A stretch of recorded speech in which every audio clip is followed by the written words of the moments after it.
მამელიასთან ვიწყებთ საუბარს. ბატონო ნიკა, საღამო მშვიდობის პირველ რიგში დიდი მადლობა გადაცემაში მონაწილეობისთვის და ინტერვიუსთვის. ბატონო ნიკა, მე მინდა მაყურებელს წაუკითხო, აი ცოტა ხნის წინ თქვენი ვრცელი განცხადება გამოქვეყნდა სოციალურ ქსელში. მხარს ვერ დავუჭერ საახალწლო სტრატეგიულ არაფრის კეთებას და მენტორულ დაწუნებას ჩვენი პროტესტის. არჩევნებს უარყოფთ, არა, პირიქით მივდივართ იქით, რომ არჩევანის უფლება დავიბრუნოთ. შიმშილობით რატომ ისუსტებთ თავს, იმიტომ რომ ქვეყანაში საპროტესტო ხმა გაძლიერდეს. ზოგიერთს ოპოზიციაში ყოფნა ესმის მხოლოდ როგორც კოლეგა ოპოზიციონერის კრიტიკა და მუდმივად ექსპერტული პიდესტალიდან მოგმართავს. შეიძლება თუ არა გავიგოთ თქვენი ეს ვრცელი წერილი ისე რომ ოპოზიციის ერთი ნაწილის მხრიდან, რომლებმაც მცდარ ტაქტიკად და შეცდომად შეაფასეს თქვენი ბრძოლის სტრატეგია, თქვენ გარკვეულწილად ხართ განაწყენებული. მადლობა და მოგესალმებით თქვენს მაყურებლებს. იცით, პირველ რიგში მინდა ვთქვა თავარი, ხა როდესაც ხარ პოლიტიკაში და ხარ აქტიურად ჩართული პოლიტიკურ პროცესებში და მეტიც ხარ ამ პროცესების ავანგარდში, ნამდვილად წენა არის აბსოლუტურად უცხოცნება. და შესაძლებელია ხა პირველ ნაბიჯებს ვინც დგას პოლიტიკაში სანამ იმუნიტეტს გამოიმუშავებს აისა თუ ის პოლიტიკოსი ახალბედა ნამდვილად ჰქონდეს, ხო, რაღაც გარკვეულ ეტაპზე წენას ადგილი, მაგრამ არა ჩემს შემთხვევაში და არა ჩემი მეგობრების შემთხვევაში ბუნებრივია ხა. ეს არ ეხება მხოლოდ რამდენიმე ადამიანს, რაღაცა მოსაზრებებს ვკითხულობდი და მათ შორის ის წერილი, რომელიც თქვენ წაიკითხეთ, ნაწილია პოლიტიკიდან ამონარიდია, რა თქმა უნდა, უმცირესი ნაწილი ეხებოდა იმ ადამიანებს, ვინც დიახაც სკეპტიკურად არის განწყობილი ან უბრალოდ ჩასაფრებულის პოზიციიდან მუდამ ცდილობს თავი წარმოაჩინოს როგორც პოლიტიკოსად სინამდვილეში ჩემის აზრით ემსგავსება უფრო პოლიტიკურ მიმოხილვას და კომენტატორს და რა გაგმოს ხოლმე. ვის გულისხმობთ დაგვიკონკრეტებთ ბატონო ნიკა? პატივისცემა მათ თითოეულ ასეთ ადამიანს, მათ მოსაზრებასაც პატივისცემ, მაგრამ რა თავარი განსხვავება არის ჩვენსა და ასეთი კატეგორიის, ასე ვთქვათ, პოლიტიკოსებს შორის. ჩვენ ზემოდან და გვერდიდან პროცესებს არ უყურებთ. ჩვენ ამ პროცესებში უბრალოდ ვიღებთ მონაწილეობას, ჩვენ ვიბრძვით და ვმოქმედებთ. და ვინ უყურებს გვერდიდან ბატონო ნიკა დღეს ოპოზიციიდან? ზოგადად ხო არიან ადამიანები, ვინც თulis, რომ ეს არ არის წარმატებული, შედეგზე გაათვლილი, შესაძლებელია პროცესი, ხო? არის ხო ასეთი მოსაზრება. დიახაც მისასალმებელია მათი ეს კრიტიკა, მაგრამ არავინ არავის არასოდეს დაუშლის ბრძოლის სხვა ტაქტიკა და სტრატეგია გამოიყენო. ეხლა რაც შეეხება პირიქით, მისასალმებელი იქნება და ყველანაირად მხარს დაუჭერ, ოღონდ ისინი იყვნენ აქტიურები და ასევე იყვნენ ბრძოლის ავანგარდში. ესაც შეეხება უშუალოდ თქვენს კონკრეტულ კითხვას, რომელიც დამისვით. ეხლა ბევრ რამეზე ვსაუბრობდი მე წერილში, რა მიიყვანა. აი როგორ მიხვედით ბატონო ნიკა, დიახ, ამ გადაწყვეტილებამდე, იცით რატომ მინდა გითხოთ, იცით რატომ აი დავასრულებ შეკითხვას, ხელისუფლება მაგალითად უკვე რამდენიმე დღეა ერთ ნარატივს ავითარებს, რომ აი თქვენს ეს გადაწყვეტილება დროში დაემთხვა თემურ ალასანიას ვიზიტს და პირდაპირ ამბობენ ისინი, რომ თემურ ალასანია მიხეილ სააკაშვილის დავალებით თქვენ გაიძულათ შიმშილობის დაწყება, რომ ეს იყო პირდაპირ მუქარა. აი ასეთი გზავნილი აქვთ მართველი გუნდის წევრებს. იცით, ამ ყველაფრით დიდი მადლობა ამ შეკითხვისთვის. ეს პროპაგანდაა, ჩვეულებრივი ქართული ოცნების პროპაგანდაა, რომელსაც მოჭიდება დაკარგული აქვს ძალიან დიდი ხანია.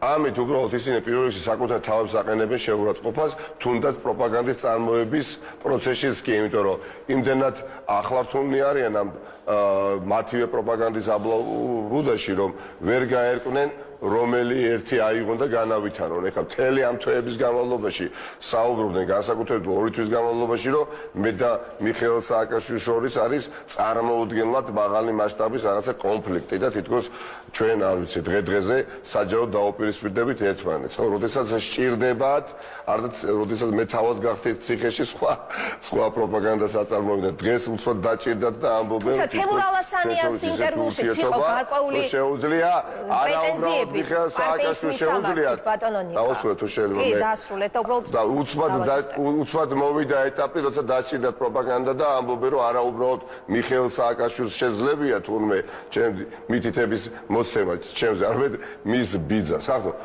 ეს არის შეურაცხყოფა პირველ რიგში ამ ადამიანების, მაგრამ გასაგებია მათი არჩევანია, ისინი სიამოვნებასაც იღებენ როგორც ჩანს და ანაზღაურებასაც, რომ ასეთი პროპაგანდა აწარმოო, მაგრამ სიმართლე არის ერთი, ხო ხახტო. რომელი თემურ ალასანია ადამიანი არის ოჯახის წევრი მიხეილ სააკაშვილის და ბიძა ბეკუთვნის და ჩამოვიდა მის მოსანახულებად, ხო? ცხოვრებაში ნანახიც არ ყავს ჩვენ ერთმანეთი, მაგრამ ეხა თავარ საკითხს ნუ მოშორდებით, თამთა თქვენის ნებართვით. რისთვის და რატომ გადადგა 200-მდე ამ წუთის მდგომარეობით ადამიანმა ეს მათთვის ძალიან მძიმე ნაბიჯი და არ იყო ეს ნაბიჯი მათი მხრიდან ადვილი გადასადგმელი და არც ეს ჩემთვის ხო განსაკუთრებით ვერავინ ვერასოდეს ვერავის ვერ მოუწოდებს რომ მიიღოს გადაწყვეტილება და უბადო შიმშილობა გამოაცხადოს ეს შეუძლებელი არის ჩემ ღვიძლ ძმას და ოჯახის წევრს ვერ მოუწოდებ ამ მძიმე ნაბიჯის გადადგმისკენ ყოფამ რომელშიც ჩვენ ყველანი აღმოვჩით იცით მიხეილ სააკაშვილი დღეს მოწონთ არ მოწონთ მისი პოლიტიკური საქმიანობა არის პოლიტიკური პატიმარი და წერტილი და ბევრი რამ ადასტურებს ამას რომ იგი არის პოლიტიკური პატიმარი მიხეილ სააკაშვილის წინააღმდეგ არადამიანურ მოპყრობას ჰქონდა ადგილი ამას მე არ ვიძახი ნიკა მელია ამას ვერ თქვენი თქვით თამთასანიკიძე ამაზე ხმა აიმაღლა ძალიან ბევრმა საერთაშორისო ორგანიზაციამ მათ შორის ყველაზე ავტორიტეტულმა უფლებო დამცველმა ორგანიზაციამ სოფლიოში Amnesty International-მა ხო ეს რომ მე არ მithქვამს მე უბრალოდ ვციტირებ ამიტომ ეხა ის რომ მიხეილ სააკაშვილი არის პოლიტიკური პატიმარი ამაზე თანხდება ყველა ობიექტური ადამიანი და ალასანიაზე დავაზუსტებთ თავი პრობლემა ისიც რა არის მიხეილ სააკაშვილში კი არ არის პრობლემა ხახტო მიხეილ სააკაშვილს რო ქონდეს შესაძლებლობა ისე როგორც სხვა საქართველოს მოქალაქეებს ვის წინააღმდეგაც მიმდინარეობს პოლიტიკური დევნა ხო უბრალოდ შეფუთული სისხლისამართლებრივი დევნის ასეთ სოუსით და გარნირია მიყრილი თითქოს ეს არის ნამდვილად რაღაცა პირუთვნელად აღძრული სისხლისამართლის საქმე ხო არც თავადად მიმართავდა შიმშილობის იმ აქტს რომელიც მიმართა ხო და იძულებული გახადეს და რას უკეთებდნენ და როგორ მდგომარეობაში აგდებდნენ აქციებს და მიტინგებს უწყობდნენ პატიმარს ციხესთან ქართული ოცნების აქტივისტები და რას არ კადრულობდნენ თავად ხო დარწმუნებული ვარ რომ მიხეილ სააკაშვილი ამ ფორმას არ გამოიყენებდა და დაელოდებოდა ბოლო დღემდე სასამართლოს მიერ გადაწყვეტილების გამოტანას. უბრალოდ სამართლის სასამართლოს შესაძლებლობა რომ არსებობდეს. როდესაც სამართლის სასამართლოს შესაძლებლობა არ არსებობს და ამაზე გინდა ნაციონალური მოძრაობის ხარდაჭერა იყავი და გინდა ქართული ოცნების ხარდაჭერა იყავი, ყველანი თავხდებით თუ ოდნავ ობიექტურები. აი მურუსიძეს სასამართლო როგორც გაამართოს დაუშვათ მიხეილ სააკაშვილი, ხო იმდენად უნდობლობა წარმოვიდგინეთ, ეხლა პარადოქსია, მაგრამ იმასაც კი არ უწნუნებს ქართული ოცნების ხარდაჭერა. მაგრამ ბატონიკა იცით რა არის? თქვენს გეგმასა და სტრატეგიაზე გასაგებია, მაგრამ მხარდამჭერებში, აი თქვენი პარტიის მხარდამჭერებს შორისაც არის სტრატეგიის გარშემო აზრთა სხვადასხვაობა. ბევრი იცით არა რას გულისხმობ მხარდამჭერებს გულისხმობ რომლებიც ფიქრობდნენ რომ შეიძლება და უფრო მეტი პროტესტი იყოს საჭირო სოციალურ ქსელში. ალასანი ავახსენებ იგივე ალასანიამაც რამდენიმე დღის წინ თქვა რომ კითხვაზე შეუძლებელი გააკეთა თუ არა ნაციონალურმა მოძრაობამ თქვა რომ არა რადგან მიხეილ სააკაშვილი რჩება ციხეში და ამიტომ ვახსენებ მე ალასანი ამ კონტექსტში რომ მასაც აქვს პრეტენზიები პარტიის მიმართ. გასაგებია მოსაზრებები შეიძლება იყოს ბევრნაირი, როდესაც მართლაც უამრავი ამორჩეველი ყავს პარტიას და ეს არის 100,000-ობით, რა თქმა უნდა, მოსაზრებები სხვადასხვა იქნება, მაგრამ თქვენთან გადაცემაში ხა სტუმრად არის ადამიანი, რომელიც ერთობა პარტია ნაციონალური მოძრაობის ცენტრალური ოფისიდან, ხო, ამ წუთას. და ვარ არჩეული პირველად ვარ არჩეული ამორჩევლებისკენ ხარდაჭერების და პარტიის წევრების მიერ. პასუხისგებლობა თავი და ბოლომდე დიახაც თელ რიგ საკითხებზე მეკისრება მე კოლეგებთან და მეგობრებთან ერთად.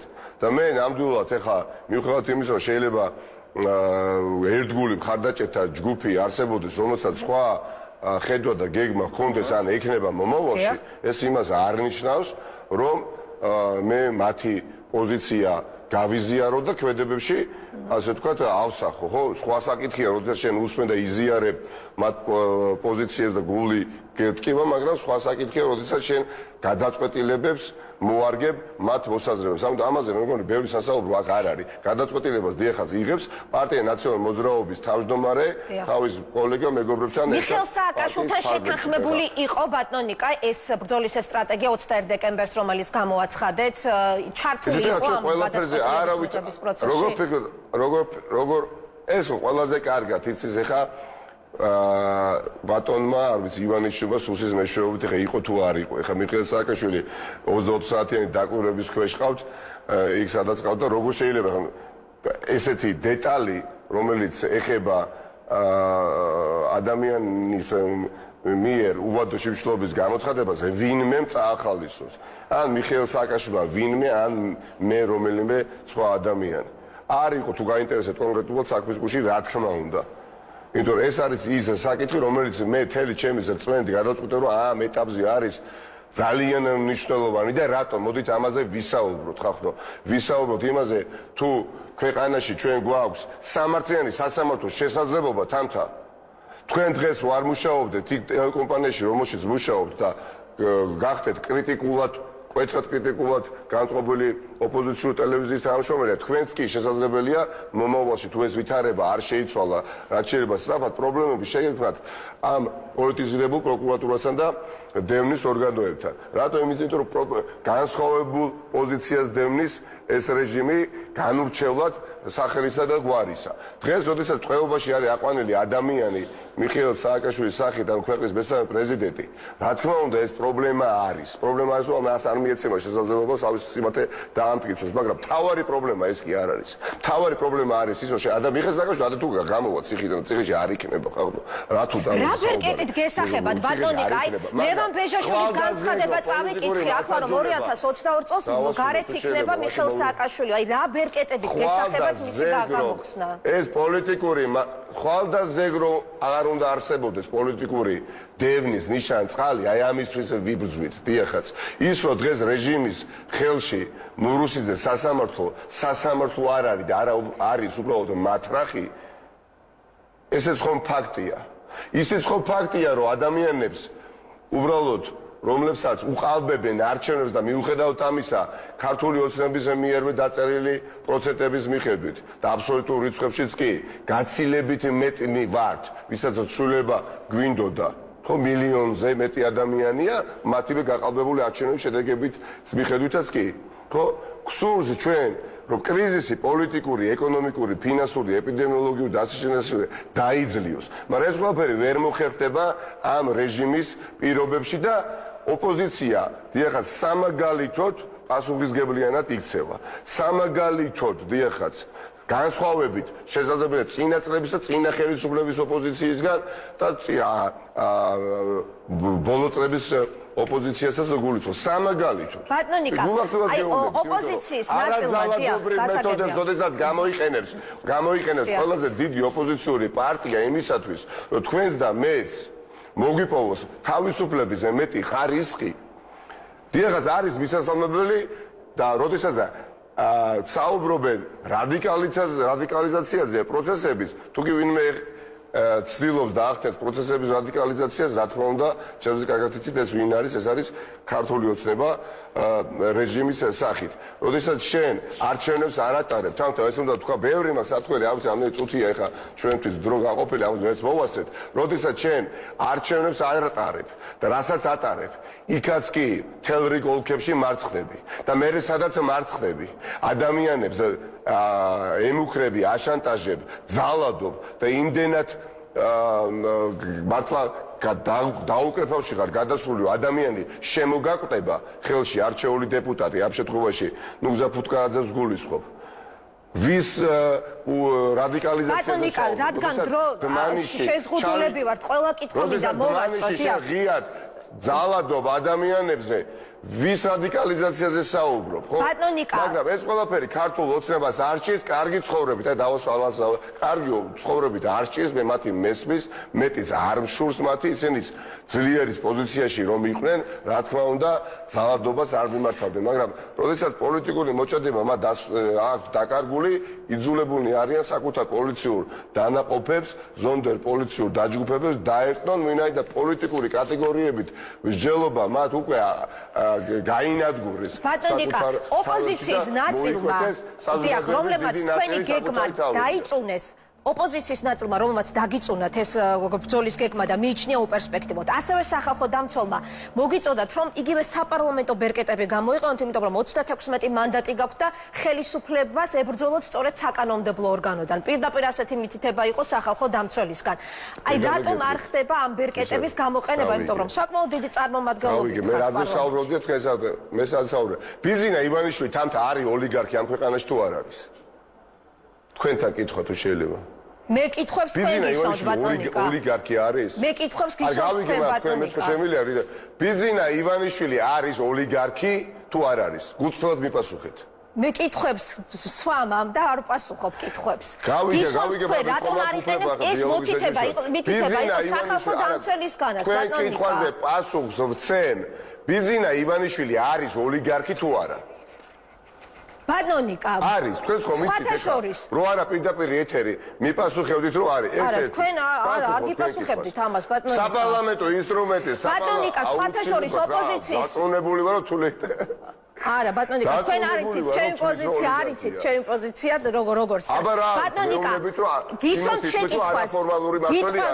შეკითხვას ერთი ნაწილი მიგითითებთ რომ გამოიყენოთ საპარლამენტო ბერკეტები და მეორე ნაწილი ბატონიკა მე გისვამთ შეკითხვას მომეცით უფლება შეკითხვები მე დავსვამ მე დაგისვამ ბატონიკა ირაკლი ღარიბაშვილია პრემიერ-მინისტრი ოპოზიციის მეორე ნაწილმა იცით რაზე ლოგითიკაც ბატონიკა რომ მაშინ საპარლამენტო ბერკეტები საერთოდ დატოვოთ საპარლამენტო ბერკეტი დატოვოთ მანდატები და ეს უფრო შექმნის მეტ კრიზისს. სხვათა შორის ოპოზიციის მეორე ნაწილმა ესეც გიჩვენებს. არ ვიცი ვის ციტირებთ კონკრეტულად კონკრეტულად ვინ თქვა ეს?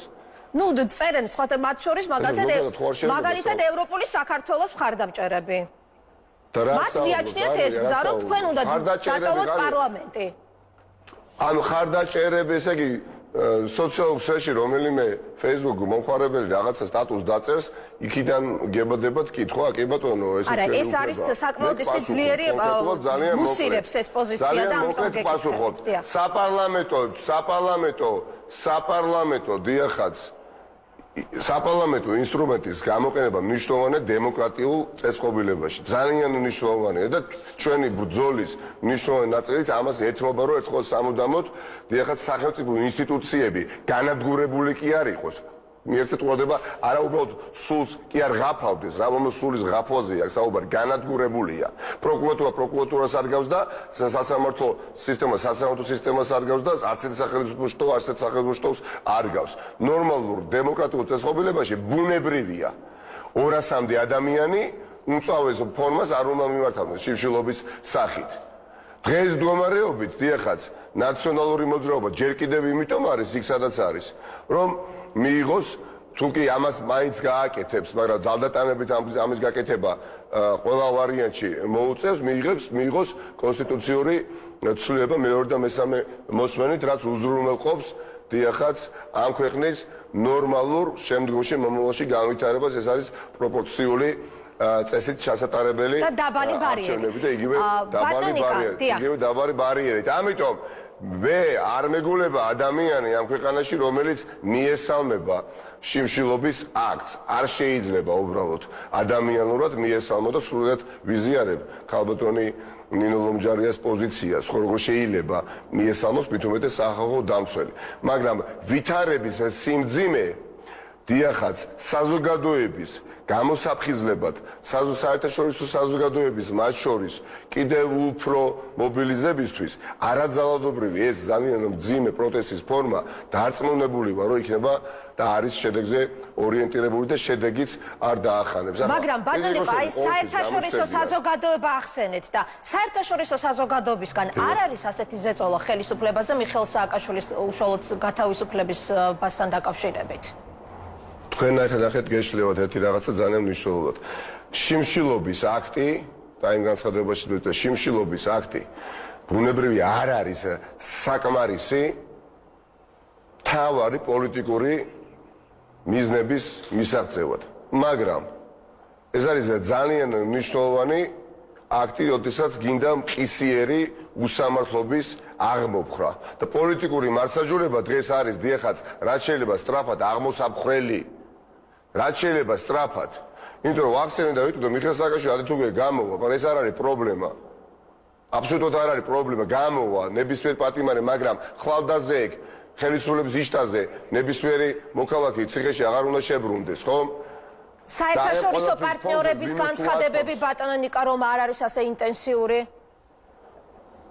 საერთაშორისო პარტნიორების განცხადებები თქვენ აკითხულიც გექნებათ მოსვენილიც გექნებათ და ერთ-ერთი ვახსენე Amnesty International-ის ძალიან მძიმე განცხადება ხო რომელიც არ ადამიანო მოპყრობას ეხებოდა და საინტერესო უშუალოდ გათავისუფლებას გულისხმობ ბატონო ნიკა მიხეილ სააკაშვილის გათავისუფლებას აი ვის აწყობს პოლარიზაცია აი ვის აწყობს პოლარიზაცია ეს აზრი ხა ეს რასაც მე ვიწყებ გავავითარო აწყობს რა თქმა უნდა ხელისუფლებას და აწყობს სახელმწიფო მედიას რომ არაფერზე საუბარი გარდა ურთიერთ დაპირისპირებისა მათ შორის მედია სივრცეში არ იყოს და აი ამ ყველაფერს ოდესაც ქართული ოცნება ჩადის ძალადობიდან დაწყებული კორუფციით გაგრძელებული და უბრალოდ განუკითხაობით დამთავრებული აი ამ ყველაფრის ფონზე ადამიანებს აი ეს რეჟიმი ეკონომიკურ სიდუხჭირეში კი არ აცხოვრებს ღარიბ ადამიანს ღატაკად აქცევს და არ შემიძლია არ თქვა აი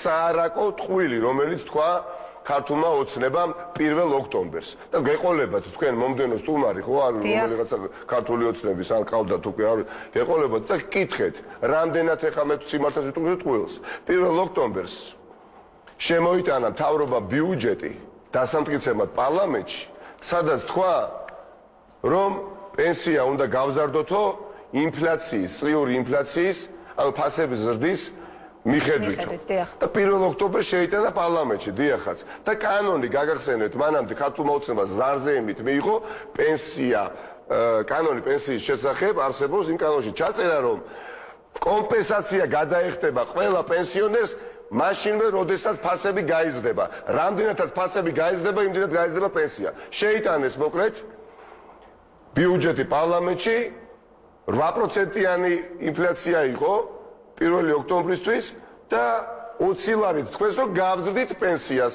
იმიტომ რომ აი ამდენი არის მოკლედ კომპენსაცია და რა მოხდა ვიდრე ახლა ვსაუბრობთ უკვე 13%-იანია ფასების ზრდა და თუ კი იმ კანონის მიხედვით სადაც ჩანაწერი გააკეთეს რომ კომპენსაცია გადაეხტება ნებისმიერ პენსიონერს ფასების ზრდის მიხედვით, ვინაიდან ფასების ზრდა პენსიას ჭამს, 20 ლარით კი არ უნდა გაიზარდათ პენსია პენსიონერებისთვის, არამედ 31 ლარით და გამოდის, რომ 1 იანვრიდან პენსია კი არ მატულობს უკვე 11 ლარით. ბატონო ნიკა, დრო ცოტა რჩება. როდესაც ეუბნებიან, რომ ძალიან მნიშვნელოვანია. აი ამ ყველაფრისთვის დრო ცოტა რჩება. არა, გავიგეთ თქვენი პოზიცია, გაიგო მაყურებელმა. პენსიონერმა, ჩვენი პოზიცია კი არ არის, ეს არის საარაკო ტყუილი შეურაცხყოფა და დამცირება პენსიონერებისა, რომელსაც პენსიას რეალურად უმცირებენ, ნაცვლად იმისა, რომ მოემატა, არათუ კომპენსირება არ მოახდინეს, არამედ დააკლეს. პენსია. კითხავთ აუცილებლად.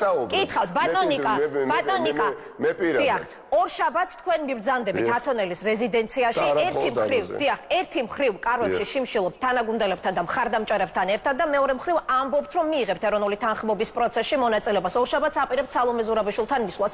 რა წინადადებებით მიხვალთ? როგორ გესახებათ ეროვნული თანხმობა და გადის თუ არა გზა პირველ რიგში სააკაშვილის გათავისუფლებაზე? მისასალმებელი არის. მე გითხარით და გიპასუხეთ და 8 ჯერ თუ გკითხავთ 8 ჯერ გაგიმეორეთ. მიხეილ სააკაშვილის ტყვეობაში ყოფნა რა თქმა უნდა არის დასასრულებელი, მაგრამ ეს არ არის მთავარი და უმთავრესი. მთავარი არის პოლიტიკური მართლმსაჯულების დასრულება ამ ქვეყანაში და ოლიგარქი, რომელსაც თქვენ აღიარებთ, რომ არის, მე დარწმუნებული ვარ, რომ აღიარებთ, რომ ოლიგარქიული წესწყობილება ამ ქვეყანაში ეს ყველაფერი დასრულდეს, იმით არ შეიძლება. არა, ბატონო ნიკა, თქვენ არ იცით ჩემი პოზიცია და ნუ ისაუბრებთ ჩემ ნაცვლად. მე გისვამთ თქვენ შეკითხვებს. არ უჯერა, რომ თქვენ არ უჯერა და იმიტომ აი კითხვაზე მიპასუხეთ ბატონო ნიკა. მიგაცეთ ირაკლი ღარიბაშვილი მაშინ. კითხვაზე პასუხოთ, როდესაც ჩვენ გვინდა წინსვლა, განვითარება, კეთილდღეობა, რომ არ გარბოდნენ თავქუდმოგლეჯილები ამ ქვეყნიდან ახალგაზრდები და ღრმა დეპრესიაში ჩვენი ხსოვანი და ჭარმაგი ადამიანები ასევე არ ეშვებოდნენ, ხო? ამ ყველაფერს ჭირდება სისტემური განვითარება და მინიმუმ პირველ ეტაპზე იმედისა და შანსის დაბრუნება. ანუ პოლიტიკური მართლმსაჯულება, ეს იქნება თქვენი მთავარი საკითხი, ხომ, რაზეც ისაუბრებთ? ოლიგარქიული წესწყობილების პირობებში ჯერ მსოფლიოში არ არსებობს პრეცედენტი, როდესაც მოქალაქეს უკეთ ეგზნო თავი. არ არსებობს უბრალოდ. მართლაც არ არსებობს. ვიწრო კლანური მმართველობა დიდდება ადამიანების ხარჯზე. ელემენტარულ წესრიგს ვერ ამყარებენ. მარილი ვერ დაუყლიათ, რაზეა საუბარი? თითქოს ტრივიალურია, ხო? პენსია ვერ გაუზრდია და მილიარდერის პირობებში ადამიანი რატომ უნდა ღატაკდებოდეს? და 600,000 მართაც სოციალურ დაუცველს, როდესაც შენ სურსათზე დაახლოებით 20%-ით ფასებს უმატებ, რომელთა შემოსავლის, არ ვიცი, უდიდესი ნაწილი სურსათზე იხარჯება, ამ ადამიანებმა როგორი ცხოვრობენ, ხო? ცხოვრობენ მძიმედ და ერთ-ერთი შანსი და იმედი, როდის შეიძლება მიეცეთ ცვლილების შემთხვევაში. ეს ცვლილება მოხდება აუცილებლად. მოხდება. 800,000 პენსიონერია დაწყებული, 600,000 სოციალურ დაუცველით გაგრძელებული და ასე შემდეგ. ხდება, რომ ცვლილებები არის გარდაუვალი, მაგრამ იმასაც ვითვალისწინებთ, რომ ვერაგი მტრის ამ შემთხვევაში რეჟიმის ინტერესი იყო და არის სამოქალაქო დაპირისპირებაში ოპოზიციის ჩათრევა, რაშიც ჩვენ არ ავყევით და მე ამაყება არც ფეტინა არც დაკლები მთელი რიგი ნაბიჯების გადადგმისა, რამაც სისხლძღვას არის და ამ ქვეყანას. რაზე ვისაუბრებთ? ქალბატონ ზურაბიშვილი, რომელთანაც მე 2 საათზე ორშაბათს მივალ აუცილებლად, რა თქმა უნდა, ცნობილი გახდება ქალბატონი სალომე ზურაბიშვილისთვის. და მე მას შემდეგ ნაწილი ინფორმაცია გაზიარებული იქნება თქვენ. ბატონო ნიკაი, როგორ აღიქმება მაინც, აი თუნდაც საერთაშორისო პარტნიორების თვალში, რომ ერთი მხრივ თქვენ დადიხართ მოლაპარაკებაზე, ხატია დეკანოიძე იყო თქვენ მიხვალთ ორშაბათს და აი თან კარვებში შიმშილობა. აი ეს პროცესი რამდენად თანხმედრაშია ერთმანეთთან? რისთვის შიმშილობთ? აი რისთვის შიმშილობთ, როგორ გონიათ? რისთვის შიმშილობთ? იმისთვის შიმშილობთ, რომ თქვენც რომ მიგაჩნიათ ბიძინა ივანიშვილი ოლიგარქად, აი ეს ოლიგარქი არ იყოს მიმტაცებელი სახელმწიფო. ნუ საუბრობთ ჩემნაცვლად, ბატონო ნიკა, კიდევ ერთხელ გეუბნებით. კარგით, ბატონო ნიკა. ეხლა ბოლოს შეკითხვა უნდა დაგიშვათ, იმიტომ რომ ჩვენ რო ამოვეცულა. ქვეყანაში ვითარება არის გამოსასწორებელი, ამ ყველაფრისთვის არის ეს ბრძოლა. ეს არის პარალელური მისასალმებელი პროცესი, რომელიც თუკი ოდნავ მაინც სადღაც ჟუტავს იმედის სახით ამ პროცესის წარმატებით დასრულება შედეგობრივად, მხოლოდ ხელს შევუწყობთ. მხოლოდ ხელს რა ვადაზეა ეს გეგმა, ბატონო ნიკა, დიახ. ჩემი ჩართულობითაც ამ პროცესს ავახალისებ. რა გამოვა? დიახ, ეს გასაგებია. რა გამოვა საერთოდ ჯამში? ნახოთ, იმიტომ თქვენ იცით ჩემზე კარგად, რომ რეალური ბერკეტები ჯერჯერობით პროცესებზე აქვს. თქვენ და მე რო ვიცით ბიძინა ივანიშვილს არაფორმალურ მმართველს და ჩვენ ამ ყველაფერს უპირისპირეთ ძალიან მძიმე, მაგრამ ძალიან ეფექტურ მეთოდს პროცესებზე ზეწოლისა უვადო მასობრივი საპროტესტო შიმშილობა და ვინმე თუ კილიკობდა რომელიმე ქართული ოცნების წარმომადგენელი ან ახლა იკილიკებს მომდენო დღეებში ამ ადამიანებს რამდენიმე დღეში ნამდვილად არ გაეღიმება. იმიტომ რომ ამ ადამიანებისთვის რთულია წარმოიდგინო, როგორ შეიძლება დამოუკიდებლად მიიღო გადაწყვეტილება და ბრძოლის მძიმე, მწვავე, არაძალადობრივ ფორმას მიმართოს, სადაც შეიძლება ბოლოს შეკითხვა მინდა დაგისვათ, ამბობთ რომ უვადოდ გაგრძელდება შიმშილობა და კიდევ ლევან ბეჟაშვილმაც თქვა ცოტა ხნის წინ ერთ-ერთ არხზე, რომ სხვა ბოლოს შეკითხვას დავუსვა, მანამდე კიდევ ერთხელ დაუკავშირდებით. არა ბატონო ნიკა, არა მანერვიულეთ ნამდვილად. კიდევ ერთხელ დაუკავშირდებით ნიკა მელიას და ბოლოს შეკითხვას დავუსვა მას.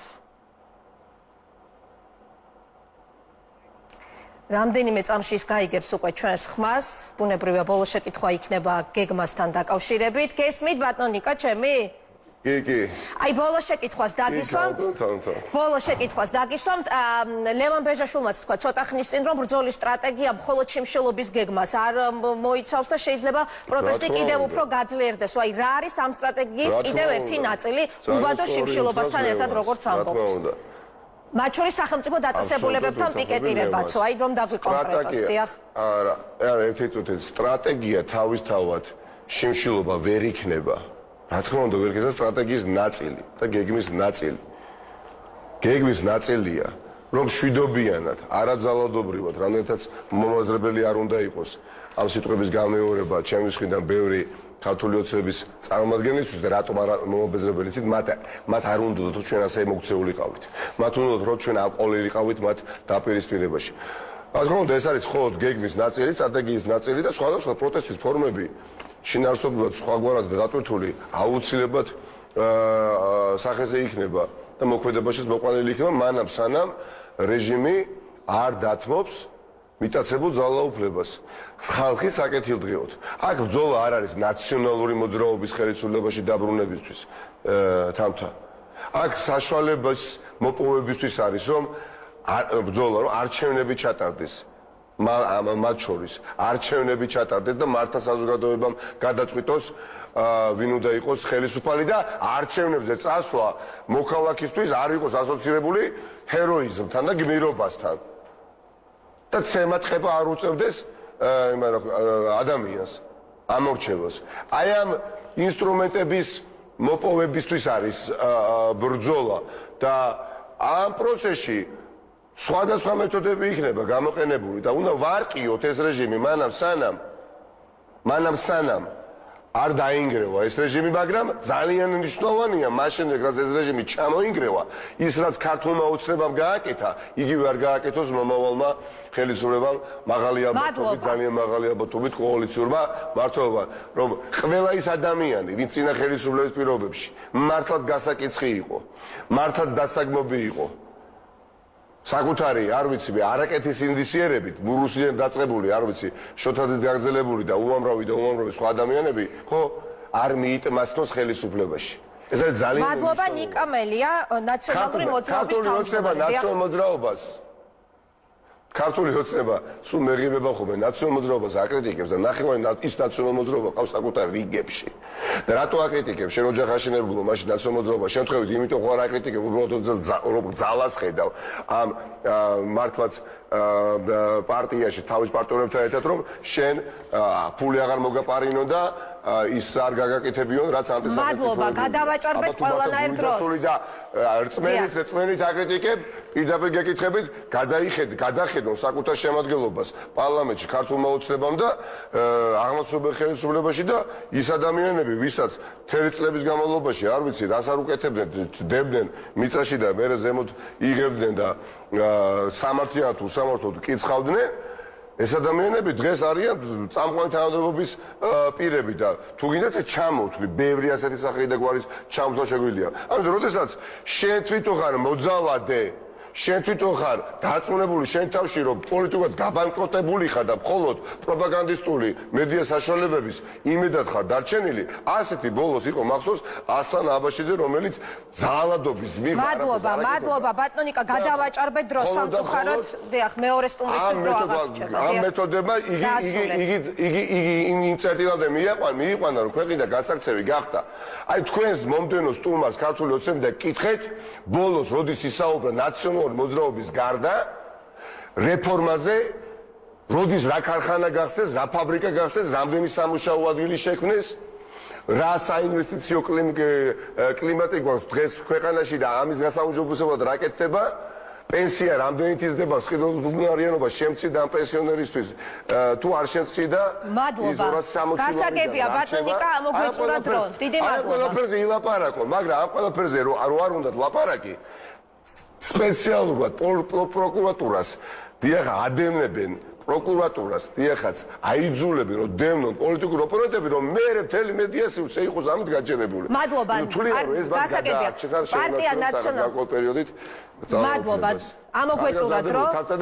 შევთანხმდით, რომ თანხმდებით ბიზნესა ივანიშვილზე, ვინ არის ის? შევთანხმდით. არა, ვერ თანხმდებით ბატონიკა და თქვენ არიცით ჩემი პოზიცია შესაბამისად. ნაციონალური მოძრაობის თავმჯდომარე ნიკა მელია